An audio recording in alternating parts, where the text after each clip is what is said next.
আজ একটা কথা বলতে আমার খুব ইচ্ছে করছে। কথাটা হলো, এই যে সবাই পৃথিবীতে মানে এত রাম মন্দির প্রতিষ্ঠা হচ্ছে, অযোধ্যায় এত ধুমধাম এত কিছু হচ্ছে, ঠিক আছে? এতে আমার কোনো আপত্তি নেই, আপত্তি থাকারও কথা নয়। হিন্দু ধর্মের মানুষ আমরা। তো হিন্দু ধর্মের একটা মন্দির এত বড় অনুষ্ঠান করে হচ্ছে, এটা বেশ গর্বের বিষয়, ভালো লাগার বিষয়, সব ঠিক আছে। কিন্তু ব্যাপারটা হলো, এই যে রাম, কৃষ্ণ, ভগবান এনারা আছেন, এনারা কি মানুষের পাশে আজ পর্যন্ত এসে কোনোদিন দাঁড়িয়ে বলেছেন যে নে তুই এই বিপদ, আজকে থেকে তোর এই বিপদ উদ্ধার হয়ে গেল, তুই আজকে থেকে আর তোকে কষ্ট করতে হবে না, তোকে তুই একটা চাকরির জন্য করছিস, ঠিক আছে, তুই কালকে চাকরি পেয়ে যাবি, নে তোর চাকরি জয়েনিং লেটার। এটা তোমার আজকে এত গরিব খেতে পারছো না, নাও এতগুলো টাকা, তাহলে তুমি ভালোভাবে খেতে পারবে। এই যে এতগুলো মানুষ সমাজে এত কষ্ট পাচ্ছে, এত দুঃখ, এত যন্ত্রণা, বিভিন্ন মানুষের বিভিন্ন কষ্ট, বিভিন্ন যন্ত্রণা, আমার মতে মানে যে পাশে দাঁড়িয়ে প্রত্যেকটা মানুষের এই যন্ত্রণাগুলোকে লাঘব করতে পারবে, লঘু করতে পারবে, সেটাই হচ্ছে আসল ভগবান, সেটাই সেই ভগবান, তার সেই পূজিত হওয়ার কথা, তাকে পুজো করা উচিত, তাকে সম্মান করা উচিত, রেসপেক্ট করা উচিত। কিন্তু যাকে আমরা চোখে দেখিনি কোনোদিন, হ্যাঁ, তাকে ডাকলেও আসে না। আমি আমার ব্যক্তিগত অনেকগুলো প্রবলেম, অনেকগুলো ঝড় ঝাপটা সামলে আজ এখানে আমি দাঁড়িয়ে আছি, অনেক বিপদ পড়েছে, আত্মীয় স্বজন বন্ধু বান্ধব তো দূরের কথা, ছেড়ে দিন, কেউ কখনো আমার পাশে এসে দাঁড়ায়নি।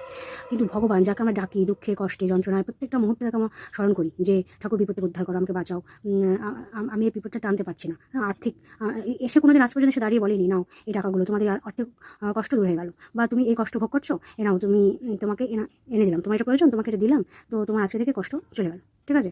বা আমি যাকে চাই, আমার ধরো যাকে ভালোবাসি বা যাকে চাই, যাই চাই, সেটা কি কখনো পাই? মানে আমি বলতে চাইছি না যে আমার মানে প্রচুর কোটি কোটি টাকা দরকার, কোটি কোটি টাকা দিন, বা আমার কোটি টাকা লাগবে, সেটা এক্ষুনি আমাকে হাজির করে দিন, এইসব আমি বলছি না। আমি বলছি যার যেটা প্রয়োজন, যে খুব কষ্ট পাচ্ছে, যে সমস্ত মায়ের সন্তান হারা হচ্ছে, যারা প্রচণ্ড কষ্টে, হয়তো বাড়িতে আর্নিং মেম্বার কেউ নেই, একজনই আছে, সে কষ্ট করে তার বাকি জনের সংসার চালাচ্ছে, তার একটা চাকরির প্রয়োজন।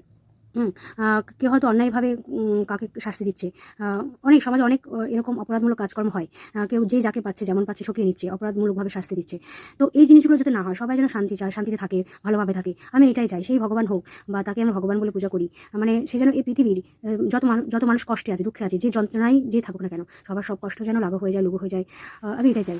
তবেই এই পৃথিবীতে ধর্ম নিয়ে এত মাতামাতি করলে ঠিক আছে। কিন্তু এই যে মানুষগুলোকে নিয়ে আমরা মাতামাতি করছি, তারা কিন্তু কেউ কখনো আমাদের হেল্প করে না বিপদে। আমরা বিপদে যাকে স্মরণ করি, আমরা কি চাই যে আমরা যখন আমার একটা পা কেটে গেলো বা আমার হাত, আমার সাথে একটা অ্যাক্সিডেন্ট হলো, আশেপাশে যে থাকে আমাদেরকে কী করে, সবাই এসে সাহায্য করে, মানে কেউ মাথা জল দিয়ে দেয়, কেউ সাইড করে নিয়ে গিয়ে ব্যান্ডেজ করে দেয়, মানে ফার্স্ট এড বক্স, এটা তারপরে যে যার সাধ্য মতো হসপিটালে বা বাড়িতে পৌঁছে দেয়, ঠিক আছে? কিন্তু ভগবান, তাকে আমরা ডাকি, ঠাকুর আমাকে বিপদে উদ্ধার করে, আমার একটা চাকরি প্রয়োজন, এই কষ্টটা আমাকে দিও না, এই কষ্ট আমি বারবার পাচ্ছি কেন, হ্যাঁ, তো এগুলো দিও না। এই কষ্টগুলোর সময় যাকে ডাকি, সেটা একবার অন্তত একবার এসে, আরে সে, তার শরীরে তো রক্ত মাংস বলে কিছু আছে, সে তো মানুষের কষ্টটা লাঘব করার জন্যই তাকে আমরা পুজো করি। আমরা যে বিপদে থাকি, সেই বিপদ থেকে উদ্ধার করার জন্যই তাকে আমরা স্মরণ করি, পূজা করি, ডাকি, এত মাতামাতি করি। কিন্তু সে আমাদের সামনে আসার দরকার নেই। আমি তাই বলছি যে সামনে আসার দরকার নেই, আমরা তো সাহায্য করুক, কারোর মাধ্যমে সাহায্য করুক, সেটাও তো আমি আজ পর্যন্ত দেখি না, আমার লাইফে দেখিনি। তাহলে আমি কী করে আশা করবো আর কী করে ভরসা করবো যে এই যে এত প্রতিষ্ঠা হচ্ছে, এত কিছু হচ্ছে, তাতে কি এই পৃথিবীর মানুষগুলো যারা কষ্টে আছে, তাদের কি সব কষ্ট দূর হয়ে যাবে? যদি দূর হয়ে যায় তো ভালো। এই যে 22শে জানুয়ারি রামলালার অনুষ্ঠান, তো এত আয়োজন, এত কিছু হচ্ছে, এই দিনকে 22শে জানুয়ারি দিন দাঁড়িয়ে যারা যে কষ্টেই থাকুক না কেন, সবার সব কষ্ট যেন দূর হয়ে যায়, আমি এটাই চাই। তো মাতামাতি করুক, সবাই ভালো থাকুক, ভালোভাবে চলুক, সব কিছু ঠিক আছে। কিন্তু এই যে রামলালা যদি সত্যি হন, এটা চমৎকার তো করতে পারেন।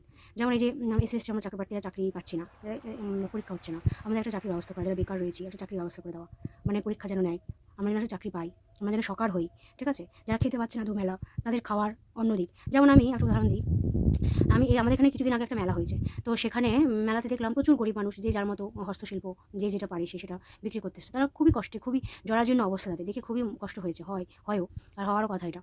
তো তাদের কাছে পর্যাপ্ত টাকা নেই, কিন্তু যারা যদি পর্যাপ্ত টাকা থাকতো, তো পর্যাপ্ত টাকা থেকে মানুষ কি সেই কাজটা করতে পারে না?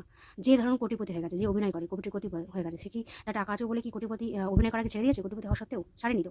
তো আমি বলছি সবার কাছে পর্যাপ্ত পরিমাণে টাকা থাকুক, মানে মানুষের বেঁচে থাকার জন্য যে অন্ন, বস্ত্র, বাসস্থানের দরকার হয়, সেগুলো যেন পর্যাপ্ত পরিমাণে থাকে, তার জন্য যতটুকু সুখ স্বাচ্ছন্দ্যে থাকার জন্য যেটুকু টাকা প্রয়োজন, সবার কাছে সমানভাবে থাকুক। তারপরে যে যার কর্ম করুক, মানে যার যেটা ব্যবসা, যার যেটা ভালো লাগে সে সেটা করুক, যে চাকরি করছে চাকরি করুক, যে ব্যবসা করছে ব্যবসা করুক, বা সবাই তো এক কাজ করবে না, করলে হবেও না। এবার এটা তো স্বাভাবিক না যে আমার কাছে টাকা আছে আমি শুয়ে খাচ্ছি, সে ফুটে যাবে, সেটা আলাদা কথা, আমি সেই প্রসঙ্গে যাচ্ছি না। আমি বলছি এই জড়ার জন্য মানুষ, শীতের একটা বস্ত্র নেই, সে দেখে আমার করুন মায়া হয় ওদের, না আমাদের কাছে তো টাকা নেই, আমাদের বেকার মানুষ, যে তাদেরকে গিয়ে সাহায্য করবো, শীতের পোশাক কিনে দেবো, খাবার কিনে দেবো। তো আমি চাইছি এই রামলীলার উৎসবে এত আয়োজন, এত অনুষ্ঠান হচ্ছে, ঠিক ঠিক আছে, তিনি যদি সত্যিই থেকে থাকেন, তিনি যেন এই সমস্ত মানুষের, সমস্ত গরিব মানুষের সমস্ত কষ্ট, দুঃখ, যন্ত্রণা দূর করে দেয়, আর্থিক সচ্ছলতা দেয়, সবাইকে বাসস্থান দেয়, সবাইকে ভালো রাখে, সুস্থ রাখে। আর যারা বিপদে আছে এখনো পর্যন্ত, তাদের সমস্ত বিপদ যেন মুক্ত হয়, এটুকুই চাই। রামলীলা যেন এটুকুই করে, রামের জন্য সবাই মিলে, সমস্ত পৃথিবীর সমস্ত মানুষ মিলে, ভারতবর্ষের সমস্ত মানুষ মিলে এত আয়োজন করছে, এত অনুষ্ঠান করছে, এত সুন্দর করে তার প্রতিষ্ঠা হচ্ছে। তো রামেরও উচিত পৃথিবীর সমস্ত মানুষের সমস্ত কষ্ট, দুঃখ দূর করে দেওয়ার। জয় শ্রীরাম।